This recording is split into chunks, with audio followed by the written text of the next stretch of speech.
Dream world of কোডিংয়ের পক্ষ থেকে সবাইকে স্বাগতম। আমি আনোয়ার হাসান শুভ। আজকের টিউটোরিয়ালটিতে যেটি নিয়ে আলোচনা করব সেটি হচ্ছে যে কিভাবে আমরা কোনো কিছুকে কনস্ট্যান্ট করতে পারি, অর্থাৎ কোনো কিছুকে আমরা আগে থেকে ডিক্লেয়ার করে দেবো যেটা কখনো চেঞ্জ করা যাবে না। তো আজকের টিউটোরিয়ালটিতে আমি এটি নিয়ে আলোচনা করব।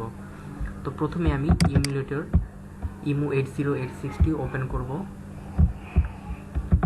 এবং এখানে দেখবো আমরা কিভাবে যে কোনো একটি জিনিসকে কনস্ট্যান্ট করতে হয়। তো প্রথমে আমরা লিখবো যে ডট মডেল স্মল, এরপর হচ্ছে ডট স্ট্যাক 100h, এরপরে হচ্ছে যে dot data.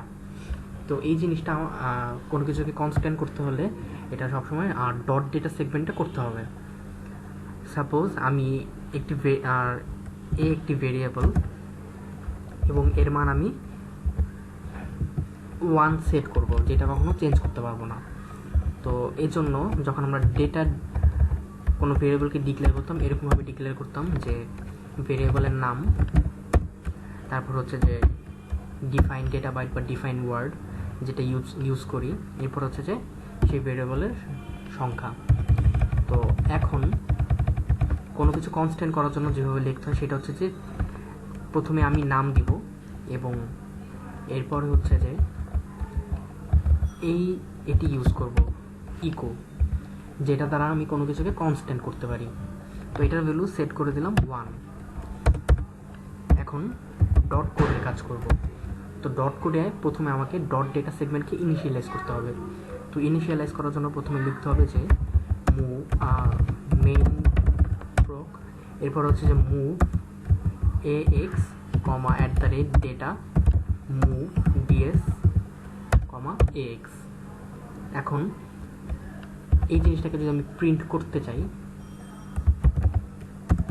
Move h, 2 move dl, a interrupt 21h। এরপরে লাস্টের যে 4টি লাইন সেটা হচ্ছে যে move ah 4ch interrupt 21h main int p int main. তো এই জিনিসটাকে যদি আমি ইমুলেট করি তাহলে সে দেখাচ্ছে স্মাইলি। তো এইটা হচ্ছে আস্কি কোডের এই যে এইটি। তো এটাকে আমি কাজ করতে পারি, এখানে 1h যদি দিই, তারপরে যদি এটাকে রান করি তাহলে সে আমাকে দেখাবে আবার এই চিহ্নটি। বা আমি যদি 1কে সেট করতে চাই তাহলে আমাকে এখানে লিখতে হবে যে 31h যদি হেক্সাতে লিখতে চাই, আর যদি ডেসিমালে লিখতে চাই তাহলে 049।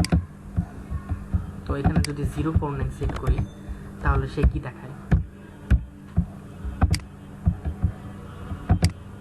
1 দেখাচ্ছে, অর্থাৎ 1-এর যেই আস্কি কোড সেটাকে লিখে দিলাম। বা এভাবে 1কে আমি ক্যারেক্টার হিসেবে সেট করতে পারি। যদি এখানে 1 লিখি তাহলে সে আমাকে 1 দেখাচ্ছে। তো এখন দেখবো যে একে আমরা আবার ইউজারের কাছ থেকে ইনপুট নিয়ে দেখবো যে এটাকে চেঞ্জ করা যায় কিনা। ইউজারের জন্য ইনপুট নেওয়ার জন্য লিখতে হয় মুভ h, 1 এবং এরপরে লিখবো মুভ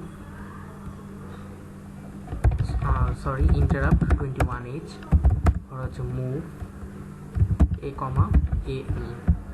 তো এখন যদি এটাকে রান করি, প্রথমে আমি একটি ইনপুট দিব, যদি 4 দিই সে আমাকে আউটপুট দেখাচ্ছে 1, অর্থাৎ আমার আগে থেকে, অর্থাৎ এই এর মধ্যে 1টা কনস্ট্যান্ট হিসেবে সেভ হয়ে গেছে এবং ইকোর জন্য কখনো কোনো মেমোরি অ্যালোকেট হয় না।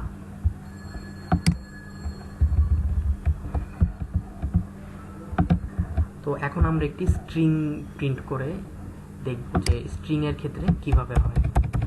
সাপোজ এখানে আমি লিখলাম যে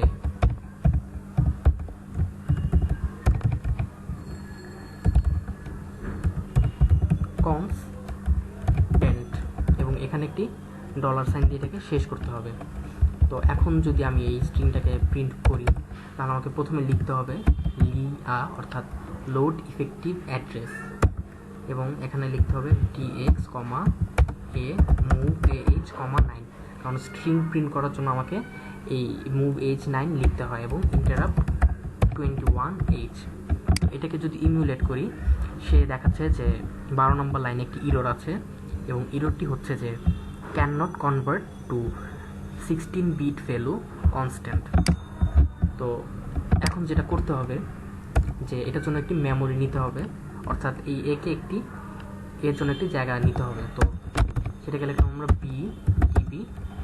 এটা কোন ইসের মধ্যে আছে ভেরিয়েবল, সেটা হচ্ছে এ। সো এই ভেরিয়েবলের নামটি লিখব। তো এখন যদি এটাকে ইমিউলেট করি, তাহলে আমি যে প্রিন্ট করতে চাই কনস্ট্যান্ট সেটি পাচ্ছি। তো এই কনস্ট্যান্ট, তো এর মধ্যে যদি আমি কখনো চেঞ্জ করতে চাই, তাহলে এটা চেঞ্জ করা সম্ভব হবে না, কারণ এখানে আমি এই ইকো দ্বারা এই জিনিসটাকে কনস্ট্যান্ট করে দিয়েছি। এখানে যে স্ট্রিং যেটা খুশি লেখা যায়, আমি যদি আমার নাম লিখি সেটাও লেখা যাবে।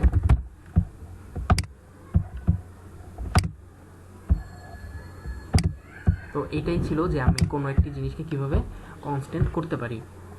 তো আপনাদের যদি এই টিউটোরিয়ালটি বুঝতে কোনো প্রবলেম হয় বা কোনো জায়গায় যদি না বুঝে থাকেন বা কোনো যদি কনফিউশন থাকে, তাহলে কমেন্ট বক্সে জিজ্ঞেস করতে পারেন। সবাই ভালো থাকবেন, ধন্যবাদ।